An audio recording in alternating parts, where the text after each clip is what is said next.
Hi everyone, this is Bob Mangami, also known as Coach B. How's everybody else doing today? I hope you guys are having a great time. Happy Monday, happy Monday.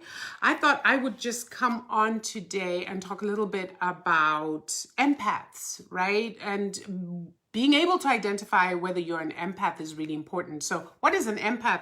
An empath is a very highly sensitive person. These are people who are sensitive to shifts in emotions. They're sensitive to shifts in energy. They're sensitive to shifts even in things like the weather. I know empaths who can tell that it's going to rain just by a shift in barometric pressure that they seem to feel in their bodies. Empaths are highly sensitive people. And so I just wanted to come on here and talk about this because at this time that we're living in with everything that's going on, I think the empaths have to take special care of themselves, probably more care than they usually do. So I just wanted to give you the hallmarks of an empath, and maybe you can identify yourself in this. So empaths generally get easily overwhelmed, right? They have a very strong intuition, what we might call your gut instinct. Like they can tell you without intellectually knowing why, whether something is wrong, whether something doesn't feel right, something bad's gonna happen. Like I know a lot of empaths who are able to predict when something horrible is about to happen, especially with people they're close to and people they love. But I also know empaths who are able to, in a sort of global sense, say, you know what, something bad's gonna happen, and usually it does. They are very highly in tune with energetic changes. They also have a great love of nature. They dislike crowds and noise. So they suffer from sensory overload really quickly. Hey, Alex, how are you doing, mama? I'm an empath too, that's why I know. They're very good at picking up things that are going on in their communities. Like I said, they don't like being in crowds because they pick up on every single energy shift, emotions that are going on around the people they're with, and therefore they suffer sensory overload and they get tired very easily. They have trouble fitting in because they process more information than, say, regular people. I know teenagers, for example, don't fit in with their friends because teen empaths are usually very level-headed because they have almost like a higher knowing of something, so they generally don't do stupid things. They sense when danger is coming, and they're very quick in their friend group to say, no, guys, I don't think we should do this. As a result, they're not very popular. And they tend to self-isolate as a result of that. They self-isolate because they don't want to run the risk of being shunned or made fun of, or, like I said, they're not in the popular kids group. And so they generally will tend to just like stay by themselves, also for their own safety. They don't like the sensory overload. It's a very uncomfortable thing for them when they go to a mall, for example, and there's all this noise going on. But then there are also people's emotions as well as the noise, and they pick up on stuff like that as well. So they have a very unique view of the world. Very unique view of the world, again, because they take in more information from the world. So their perspective on things is usually very different from their peer group.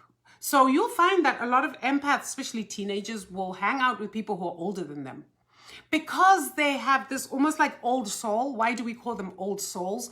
Because of the almost wisdom, like innate wisdom that they seem to have. But it's literally because they function at a higher frequency, pick up on all sorts of different levels of information, not just in this three-dimensional, but spiritually, emotionally, psychologically. They have high intake.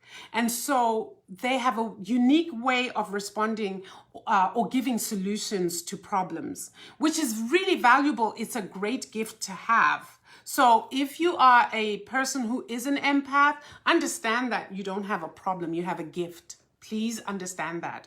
If you have a child or children who are empaths, please make sure you reassure your children that they're not problem children. Yeah, they are intense and they require a special way of handling. These are not the children that you can just say brutal words to and expect to get away with it. They're not thick-skinned. I don't think parents should be using brutal language with their kids anyway, but certainly not with your empathic kids, because you can hurt them and hurt them deeply because they feel deeply. So I just want parents to be aware, if you have a child like that, usually they're the kids who, when they're babies, they're always crying. When they're like 5-year-olds, they're like little worry wells. They generally don't even like greeting people. That's because they sense people's vibes. Don't push your kids into greeting people they don't want to greet. Because usually they know that, I don't want to go near Uncle So-and-so because Uncle So-and-so ain't right. Honor them. Honor that. Please. It's a gift. It's a special gift that they have.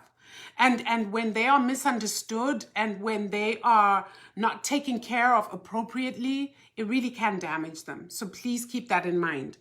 The next thing about them is they also suffer from boundary issues, right? Because they feel so deeply for people, because they're so highly sensitive, they tend to be the first to pick up on other people's needs, sometimes before people even know that they have these needs. Right? So they overextend themselves, sometimes to their own detriment. We talked about this codependency. And so empaths are prone to that. They also have sensitivity to sounds, to smells. If you have the child who doesn't want to wear a shirt because it makes him or her feel some type of way, you've got an empath. You've got a very sensitive child there. Look for other cues like the ones I've mentioned, and you'll probably find that 2 or 3 of the things I've mentioned also match up with that. Then the other thing is what I wanted to talk about too is what they need for themselves, right? So the empaths are people who need a special kind of self-care, right? So they're the people who need definitely to be in touch with nature a lot. They need to be around green. They need to be able to put their feet on the soil because it grounds them and it keeps them centered.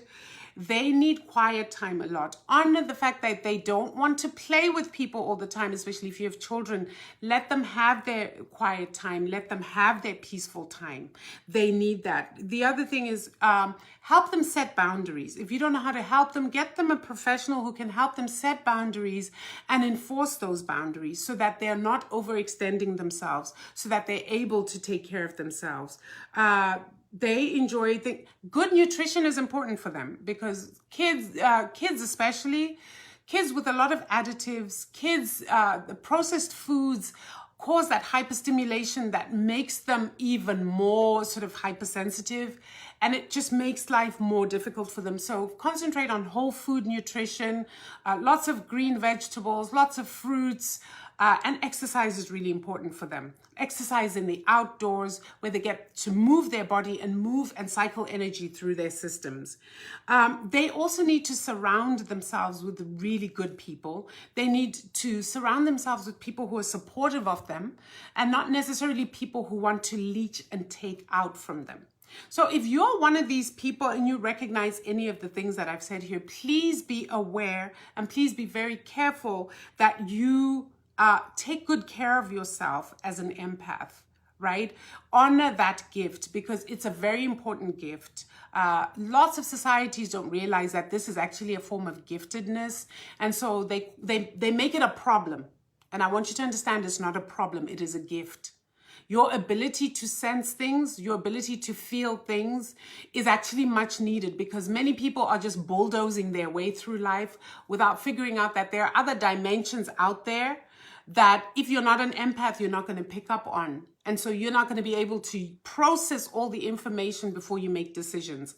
So if you happen to have an empath in your life, you're very lucky. You know, nurture that empath, even if it's your friend. Understand who they are and listen to them. If they're telling you, I have a bad feeling about something, pay attention to that because most often it's because they're able to access information that someone else who does not have the gift is not able to access. So I hope you guys got value from this. If you did, please share this out. By the way, Generic African Auntie, the podcast drops tomorrow. Be on the lookout for that. This is a podcast specifically for young women who are looking for ways and tools to navigate the world as they become adults and they move out of, say, their parents' home, out of college dorms, and out into the real world. So hope you guys have a great day. I will catch you later. I will be back later on. And yeah, we can vibe and talk about whatever. Have a great day, guys. Take care.